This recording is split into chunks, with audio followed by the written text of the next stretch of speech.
तो दोस्तों इस वीडियो में हम लोग बात करेंगे कि क्रिकेट कौन सी फील्ड पे खेला जाता है, तो वो फील्ड क्यों बोलते हैं उसको। फुटबॉल की फील्ड के बारे में बात करेंगे, मेरे साउंड की फील्ड के बारे में बात करेंगे। इन सब के आसपास ही घूमेगी अपनी इलेक्ट्रिक फील्ड। तो चलिए बात करते हैं इलेक्ट्रिक फील्ड की, इलेक्ट्रिक फील्ड इंटेंसिटी की, इलेक्ट्रिक फील्ड लाइंस की। शुरू करते हैं।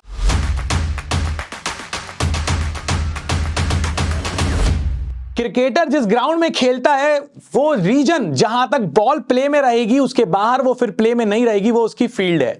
उसी तरह से एक रीजन होता है हर चार्ज के आसपास जहां पर उस चार्ज के कारण आप फोर्स को फील कर सकते हो, वो कहलाती है उसकी इलेक्ट्रिक फील्ड। जहां तक मैं जोर से बोल रहा हूं, मेरी आवाज जा रही है, वो है मेरे साउंड की फील्ड। जहां तक एक मास के कारण कोई अट्रैक्ट हो सकता है, वो है उसकी ग्रेविटेशनल फील्ड। जहां पर एक मैग्नेट रखी है, उसके पास में वो रीजन जहां पर मैग्नेट के कारण फोर्स को फील किया जा सके, वो है उसकी मैग्नेटिक फील्ड। तो यहां पर चार्ज की बात हो रही है, इसीलिए इलेक्ट्रिक फील्ड की बात कर रहे हैं। सो चार्ज के आसपास का वो रीजन, जिस रीजन में आप उस चार्ज के कारण फोर्स को फील कर सको, वो कहलाता है इलेक्ट्रिक फील्ड। अब यहां पर जब इलेक्ट्रिक फील्ड की बात हो रही है, हम बनाते तो 2D है, बट 2D होता नहीं है ये, क्योंकि बोर्ड 2D है भाई, मगर होता ये 3D है। तो इसलिए इसको स्फीयर इमेजिन करना, सर्कल मत देखना।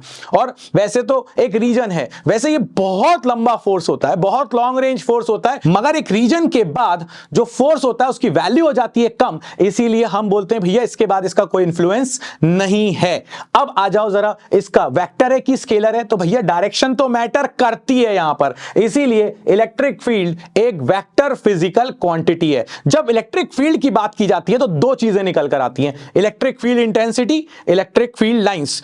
दोनों की अपनी इंपॉर्टेंस है, इसी वीडियो में खत्म होने वाली है। तो सबसे पहले अपने सामने पहला हीरो पिक्चर में आता है, वो है इलेक्ट्रिक फील्ड इंटेंसिटी।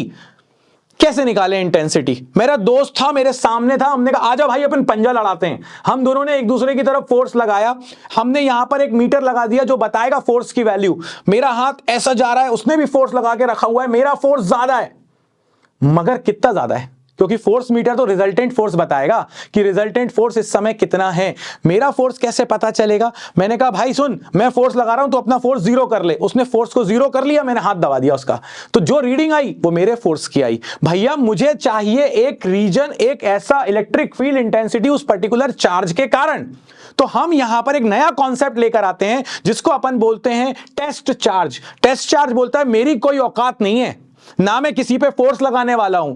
और टेस्ट चार्ज, क्योंकि अपन ने रेफरेंस पॉजिटिव लेके रखा हुआ है, इसीलिए अपन यहां पर पॉजिटिव की बातें करने वाले हैं दोस्तों। सो यहां पर जब भी मुझे किसी चार्ज के कारण, मान लेते हैं कि ये मेरे पास एक चार्ज है और इसके कारण इस पॉइंट पर मुझे इलेक्ट्रिक फील्ड इंटेंसिटी निकालनी है, तो यहां पर मैं रख दूंगा एक टेस्ट चार्ज। अब भैया ये तो टेस्ट चार्ज की वैल्यू Q0 है, तो मान लो कि इस टेस्ट चार्ज पर फोर्स लग रहा है F, मगर फिजिक्स के अंदर अपन लोगों ने जब भी कोई चीज निकाली है हमेशा यूनिटी में निकाली है। जैसे displacement per unit time, velocity change per unit time, force per unit area, pressure, ऐसी बहुत सारी चीजें अपन ने निकाली है। फिजिक्स में अपन पर यूनिट में निकालते हैं। तो Q0 टेस्ट चार्ज पर अगर फोर्स F लग रहा है, तो आप ये बताओ यूनिट चार्ज पर कितना लगेगा? F upon Q0। और इसी को हमने बना दिया एक नई फिजिकल क्वांटिटी, जिसे हमने कहा F by Q0 is electric field intensity. क्योंकि अब जो हमें मिलेगा वो सिर्फ एक चार्ज के कारण मिलेगा, दूसरा चार्ज तो कह रहा है भाई मैं पिटने आया हूं, मुझे पीटो, मारो, मुझे मारो। क्यों? क्योंकि टेस्ट चार्ज है वो। तो उस टेस्ट चार्ज को कोई फर्क नहीं पड़ रहा, वो कह रहा है मैं तो आया ही तुम्हारे पास इसलिए हूं कि तुम मुझ पे फोर्स लगा लो। भैया तुझे अपने जितनी जोर आजमाइश करनी है कर ले, ये तो टेस्ट चार्ज है, ये कुछ नहीं करेगा, मगर हाइपोथेटिकल है, मतलब ये सिर्फ किताबों में एग्जिस्ट करता है, ऐसे रियल लाइफ में एग्जिस्ट नहीं करता। So electric field intensity is basically force acting per unit positive test charge F upon Q0। और यहां पर बाबा जी आपको एक बूटी देने जा रहे हैं, और वो ये कह रही है आपसे कि भैया आज के बाद याद रखना फोर्स का एक formula F is equal to QE, F is equal to QE, F is equal to QE। क्योंकि जब जब डाइपोल आएगा तब मैं इस फॉर्मूले का यूज करूंगा, जब मैं टॉर्क निकालूंगा तो इस फॉर्मूले का यूज करूंगा। इसका बहुत सारे यूजेस हैं दोस्तों, इसीलिए F is equal to QE को यहां पर इस फ्लोर पर दिमाग में बिठाकर रख लो, अच्छे से भूल मत जाना। F is equal to Q into E। अब आ जाओ इसकी यूनिट पे, तो यहां पर देखो ये है न्यूटन, ये है कूलम। सो अपने पास इसकी यूनिट जो आएगी इलेक्ट्रिक फील्ड इंटेंसिटी की, वो आ जाएगी न्यूटन पर कूलम। सो ये आपके पास यूनिट निकल कर आ गई। वेक्टर है कि स्केलर है? तो भैया ये भी वेक्टर फिजिकल क्वांटिटी है। और इलेक्ट्रिक फील्ड की डायरेक्शन अगर आपसे कोई कहे तो कुछ मत करो, आप तो फोर्स निकालना है, जो फोर्स की डायरेक्शन होगी वो इलेक्ट्रिक फील्ड की डायरेक्शन होगी अपने पास। और यहां पर एक चीज और दिमाग में रखो, positive charge always moves in the direction of electric field. So positive charge हमेशा इलेक्ट्रिक फील्ड की डायरेक्शन में जाएगा, और जब भी इलेक्ट्रिक फील्ड की डायरेक्शन निकालनी है तो वहां पर एक पॉजिटिव चार्ज मान लो, उस पर जिस डायरेक्शन में फोर्स लग रहा है वही इलेक्ट्रिक फील्ड की डायरेक्शन अपने पास होगी। अब यहां पर जब हम आगे बढ़ते हैं तो एक चीज और निकल कर आती है, electric field intensity due to point charge. अगर एक चार्ज मेरे पास रखा हुआ है तो उसके कारण इलेक्ट्रिक फील्ड कितनी होगी, तो इसके लिए सबसे पहले तुम्हें लेके चलता हूं डेरिवेशन स्पेशलिस्ट बाबा तुम्हारा बूटी जोन में। तुम्हें बाबा की बूटी सेक्शन में आपका स्वागत है। तो बूटी अपन से क्या कहती है भाई, इलेक्ट्रिक फील्ड का फॉर्मूला मैंने अभी बताया था, F is equal to Q E, तो E is equal to F by Q. और अब कुछ मत याद रखना, सिर्फ फोर्स की वैल्यू रख देना। अगर किसी चार्ज को तुमने इस पॉइंट पर इलेक्ट्रिक फील्ड चाहिए तो इस पॉइंट पर तुम यहां पर क्या रखने वाले हो, एक क्यू नॉट टेस्ट चार्ज। तो इस पर जो फोर्स आएगा वो आएगा 1/4 pi epsilon naught Q naught by R square. इस F की वैल्यू को यहां पर रख दो, क्यू नॉट से क्यू नॉट कैंसिल हो जाएगा, इलेक्ट्रिक फील्ड की वैल्यू निकल कर आ जाएगी, और दैट्स द आंसर। खत्म, फिनिश, ओवर, डन। अब यहां पर आ जाओ जरा जल्दी से। सबसे पहले तो इस पॉइंट पर आपको निकालना है इलेक्ट्रिक फील्ड, बूटी खत्म। क्या आएगा, डिस्टेंस कितनी है r, इस x पॉइंट पर चार्ज क्या रखा हुआ है क्यू नॉट, तो आपके पास जो यहां पर फोर्स आएगा वो आएगा 1/4 pi epsilon naught Q naught by R square. बूटी ने सारा काम कर दिया। और जैसे ही अपन डेफिनेशन ऑफ इलेक्ट्रिक फील्ड पर आए तो वो होता है force per unit charge F upon Q naught. तो यहां पर जैसे ही आप इस F की वैल्यू को रखोगे तो ये देखो 1/4 pi epsilon naught Q naught by R square, Q naught से क्यू नॉट हो गया कैंसिल, आंसर आ जाएगा E is equal to 1/4 pi epsilon naught Q by R square. That's it. E is equals to 1/4 pi epsilon naught q by r square, electric field intensity due to point charge. So बूटी ने अपना काम दिखा दिया। क्या करना है, q not charge को रखना है, उस पर फोर्स निकालना है, q नॉट से डिवाइड कर देना है, आंसर आ गया। F is equals to QE, भूलना मत। इसके बाद अपन अगर देखें तो electric field intensity due to point charge. इसके बाद अपन देखें तो पॉइंट चार्ज के कारण जो इलेक्ट्रिक फील्ड इंटेंसिटी आती है उसमें ग्राफ पूछे जाते हैं। अब अगर ग्राफ को देखें तो E is equals to 1/4 pi epsilon naught Q by R square. एक ग्राफ आएगा E और R के बीच बनाओ, तो क्या ये इनवर्सली प्रोपोर्शनल है? जी हां, ये इनवर्सली प्रोपोर्शनल है। तो ये जो ग्राफ आएगा ये आएगा रेक्टेंगुलर हाइपरबोला। एक चीज बढ़ेगी तो दूसरी चीज कम होना स्टार्ट हो जाएगी। जैसे R की वैल्यू आपकी बढ़ेगी तो E की वैल्यू कम होगी, तो ये R की वैल्यू बढ़ रही है तो E की वैल्यू कम होती जा रही है, इनवर्सली प्रोपोर्शनल है, तो रेक्टेंगुलर हाइपरबोला। एमसीक्यूज में अपन से और भी चीजें पूछी जा सकती हैं। क्या पूछा जा सकता है? E और 1/r स्क्वायर के बीच में। तो यार देखो, इसको भी मैंने बहुत सिंप्लीफाई करके तुम्हारे सामने लिखा है। ये अपने पास पॉइंट चार्ज के कारण इलेक्ट्रिक फील्ड का फॉर्मूला है। अब यहां पर अगर आप देखो तो Q/4 पाई एप्सिलॉन नॉट को मैंने अलग लिख दिया, 1/r स्क्वायर को अलग लिख दिया। ये कौन से एक्सिस पर है? ये y एक्सिस पर है, और 1/r स्क्वायर को आप पूरे के पूरे को x एक्सिस पर लेकर घूम रहे हो, तो जो भी साथ में होगा आपके वो क्या है? वो है slope. Q/4 pi epsilon not is basically slope, क्योंकि ये चीज तो कांस्टेंट है। अगर Q कांस्टेंट हो गया तो 1/r स्क्वायर x एक्सिस पर, E आप y एक्सिस पर ले रहे हो, तो ये चीज हो गई स्लोप। और ये स्ट्रेट लाइन, क्यों? क्योंकि ये पूरी की पूरी चीज जो है ये x एक्सिस पर है, तो y is proportional to x, graph will be a straight line. तो ये आपका ग्राफ बन गया स्ट्रेट लाइन। अगर पॉजिटिव चार्ज है तो स्लोप ऊपर, नेगेटिव चार्ज है तो स्लोप नीचे। अगर ये ग्राफ ऐसा होता तो अगर मैं बोलता इन दोनों में से किसमें चार्ज बड़ा होगा, तो स्लोप क्या है? Q/4 pi epsilon not. ये स्लोप कम है, दूसरी वाली स्लोप ज्यादा है, जिसकी स्लोप ज्यादा उसका चार्ज भी ज्यादा। दैट्स इट, कहानी खत्म। ऐसे क्वेश्चंस बनेंगे दोस्तों, और कितनी आसानी से समझ लिया अपन लोगों ने 10 मिनट के अंदर। अब अपने पास स्टार्ट होती है कहानी electric field line second half, जो इस वीडियो का है। इलेक्ट्रिक फील्ड लाइंस की बात करें तो यार इसको भी दिमाग में बिल्कुल सिंपल तरीके से बिठा लो। एक बूटी दे रहा हूं तुमको, उस बूटी को अगर तुमने पकड़ लिया तो सारी की सारी लाइंस ऐसी बना के चले जाओगे। रटना नहीं है, अपन को समझना है, यही अपनी स्पेशलिटी है। तो यहां पर देखो ये क्या कहता है, ये कहता है अगर आपको किसी भी चार्ज के लिए इलेक्ट्रिक फील्ड लाइंस बनानी है तो वहां पर एक पॉजिटिव चार्ज रख दो। अगर आपने ये पॉजिटिव चार्ज रखा तो ये पॉजिटिव इसको रिपेल करेगा ना, तो जिस पाथ को वो एक पॉजिटिव चार्ज फॉलो करेगा वो कहलाएगी उसकी electric field lines. So these are imaginary curve, जैसे अपन ने मैग्नेट की बनाई होंगी स्कूल में छोटी क्लासेस में, वो मैग्नेट रख देते हैं, आयरन फिलिंग डालते हैं, उसके चारों तरफ टैब करते हैं, तो आयरन फिलिंग अपने आप उसको सर्कुलर फॉर्म में ऐसे अरेंज कर लेती है, अपने आप को कर लेती है कि नहीं कर लेती? क्यों कर लेती है? क्योंकि वहां मैग्नेटिक फील्ड थी, वो दिख तो नहीं रही थी ना, मगर है ना वहां पे। उसी तरह से इलेक्ट्रिक फील्ड लाइंस भी दिखती नहीं है मगर हैं वहां पर। So electric field lines are imaginary curve, जिसके किसी पॉइंट पर अगर आपने किसी पॉजिटिव चार्ज को रखा तो वो उस पाथ को फॉलो करेगा। और हमारा रेफरेंस कौन है? हमारा रेफरेंस है पॉजिटिव चार्ज। सो ये आपको ये कहना चाह रहा है, यहां पॉजिटिव रखो इधर जाएगा, यहां पॉजिटिव रखो इधर जाएगा, यहां रखो इधर जाएगा, यहां रखो इधर जाएगा, यहां रखो इधर जाएगा। तो ये जो आपके पास लाइंस बनी ये सब क्या है? Electric field lines. किसके कारण है? एक आइसोलेटेड पॉजिटिव चार्ज के कारण। So electric field lines are imaginary lines along which a positive test charge will move if left free. Next, अब जो आपको कुछ दिखाने जा रहा हूं ना, इनमें से 99% चांसेस है कि एक पेपर में दिख जाएगा, इसीलिए बहुत ध्यान से देखना।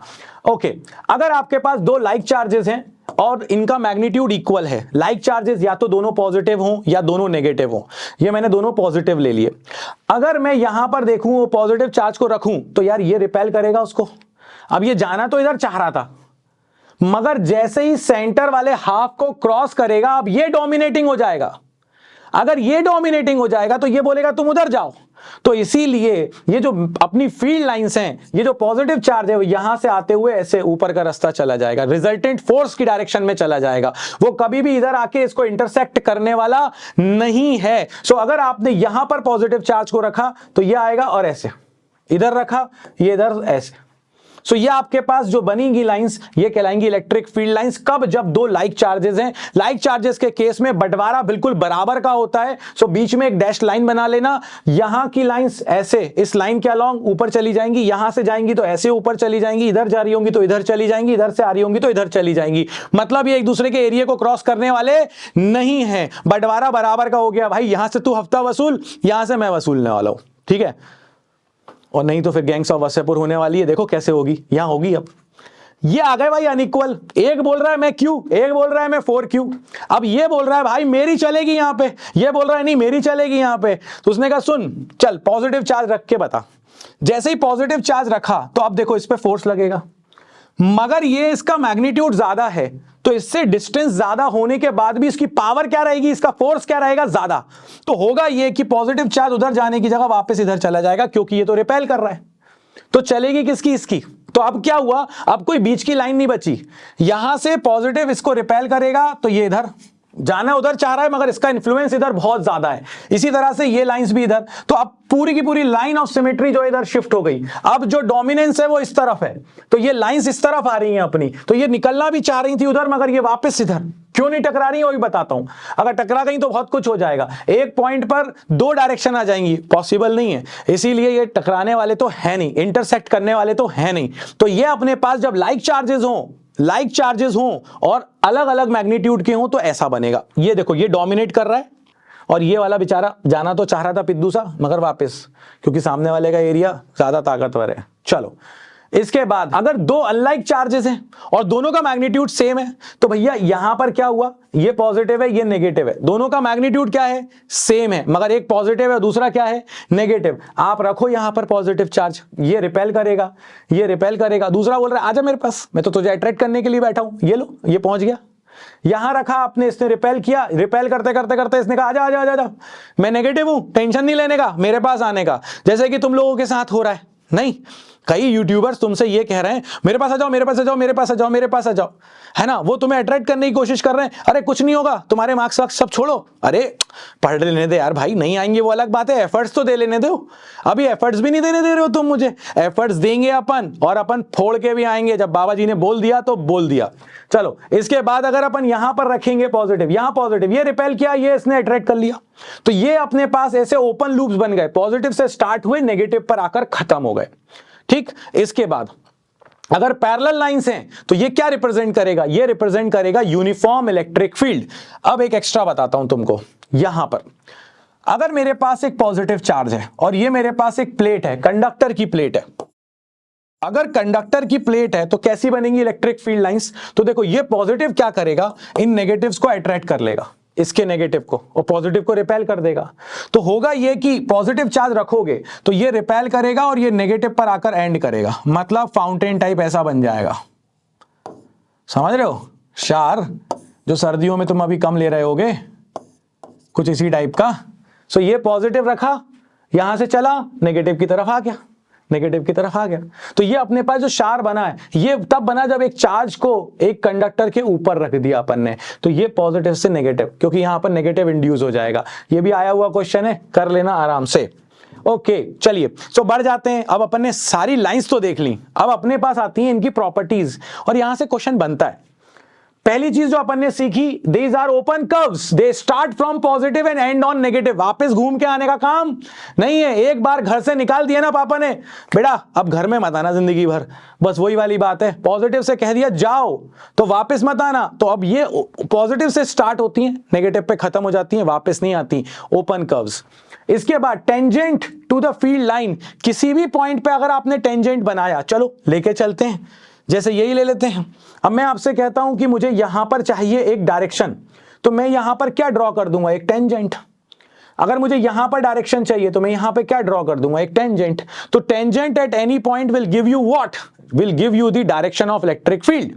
इसके साथ अगर ये आपकी दो लाइंस, अगर मान लो कि दो लाइंस आपकी इंटरसेक्ट कर रही हैं, ये ऐसी, तो कितने टेंजेंट बनेंगे, दो, एक ही पॉइंट पर, एक इस डायरेक्शन में और एक इस डायरेक्शन में। एक पॉइंट पर दो डायरेक्शन पॉसिबल है क्या? नहीं है। मैं हूं एक छोटा सा चार्ज, मैं इधर जाऊं इधर जाऊं, इधर जाऊं इधर जाऊं, मैं दोनों जगह चला जाऊंगा क्या? भैया मेरा क्लोन निकाल लो मेरे अंदर से तो चला जाऊंगा। ऐसा हो नहीं पाता चार्ज के साथ। इसीलिए चार्ज कहता है, next property, field lines never intersect each other, because if they intersect at the point of intersection we can draw two tangents which represent two different direction, which is not possible। so इसीलिए अगर अपन बात करें दो field lines की, तो दो field lines कभी एक दूसरे को इंटरसेक्ट नहीं करती, दो डायरेक्शन पॉसिबल नहीं है। नाउ अब अगर अपन देखें, field lines are always normal to the conducting surface, conductors के ऊपर हमेशा नॉर्मल होंगी। मतलब कि अगर आप कंडक्टर रख दोगे तो वो लाइन ऐसे जाते जाते जाते उसकी सरफेस पे आके ऐसे हो जाएगी परपेंडिकुलर, और कंडक्टर के अंदर कोई इलेक्ट्रिक फील्ड लाइन एग्जिस्ट नहीं करती। इसके साथ field lines do not exist inside the conductor. और लास्ट बात बताता हूं तुमको, और वो ये कहता है कि जितना चार्ज से जितनी ज्यादा लाइंस निकल रही होंगी, जितना डेंसर लाइंस निकल रही होंगी, वो उसका मैग्नीट्यूड उतना ज्यादा होगा। जैसे कि अगर मैं आपसे कहता हूं कि ये आपके पास एक चार्ज है Q1, इससे ऐसे निकल रही हैं लाइंस। अब मैं आपको कहता हूं कि ये मेरे पास दूसरा चार्ज है Q2, यहां से ऐसे लाइंस निकल रही हैं। तो ये बताओ Q1 और Q2 में कौन बड़ा? तो भाई साहब Q2 बड़ा है, क्योंकि ज्यादा लाइंस निकल रही हैं। So magnitude of charge is directly proportional to number of lines जो उससे ओरिजिनेट हो रही हैं। और अगर ज्यादा हो रही हैं तो उसका स्ट्रांग है, अगर कम हो रही हैं तो वो वीक है। सो नंबर ऑफ चार्ज का magnitude is directly proportional to number of field lines जो उससे ओरिजिनेट हो रही हैं। ये बहुत इंपॉर्टेंट बात है। अगर मैं आपसे कहूं कि ये मेरे पास एक कंडक्टर है, ये भी आया हुआ क्वेश्चन है, और यहां पर एक फील्ड लाइंस थी, पहले ऐसी रखी हुई थी फील्ड लाइंस बहुत सारी। जैसे ही कंडक्टर को रखा तो देखो कंडक्टर के साथ में क्या होने वाला है, कंडक्टर के केस में ये होने वाला है कि आपके पास ये जो फील्ड लाइंस थी ऐसे बैंड हो जाएगी। ये सरफेस पे नॉर्मल 90 डिग्री बना रही है, अंदर एग्जिस्ट करेगी नहीं, और निकलेगी तो यहां से भी नॉर्मल। तो ये आपके पास बन गई आपकी इलेक्ट्रिक फील्ड लाइंस ऐसी। सरफेस से कितने डिग्री पर रहेंगी? 90 डिग्री पर रहेंगी, और कंडक्टर के अंदर एग्जिस्ट नहीं करेंगी। मैं आपको जितना भी ज्ञान इस कम टाइम में इन सब चीजों का दे सकता था, जितना भी क्या बोलूं, पूरा का पूरा दे दिया। तो भैया अब इसको जल्दी से एक बार देख डालो, पूरे वीडियो को शॉर्ट में अपने नोट्स बना लो, तुम्हारा काम हो चुका है। मिलते हैं नेक्स्ट वीडियो में, मगर लाइक शेयर सब्सक्राइब करना गलती से भी मत भूलना। और अगर टीम फिजिक्स बाबा का हिस्सा नहीं हो तो जल्दी से जाओ, डाउनलोड करो हमारा ऐप और बन जाओ टीम फिजिक्स बाबा का हिस्सा। मिलते हैं नेक्स्ट वीडियो में, तब तक के लिए बाबा जी की तरफ से जय हो।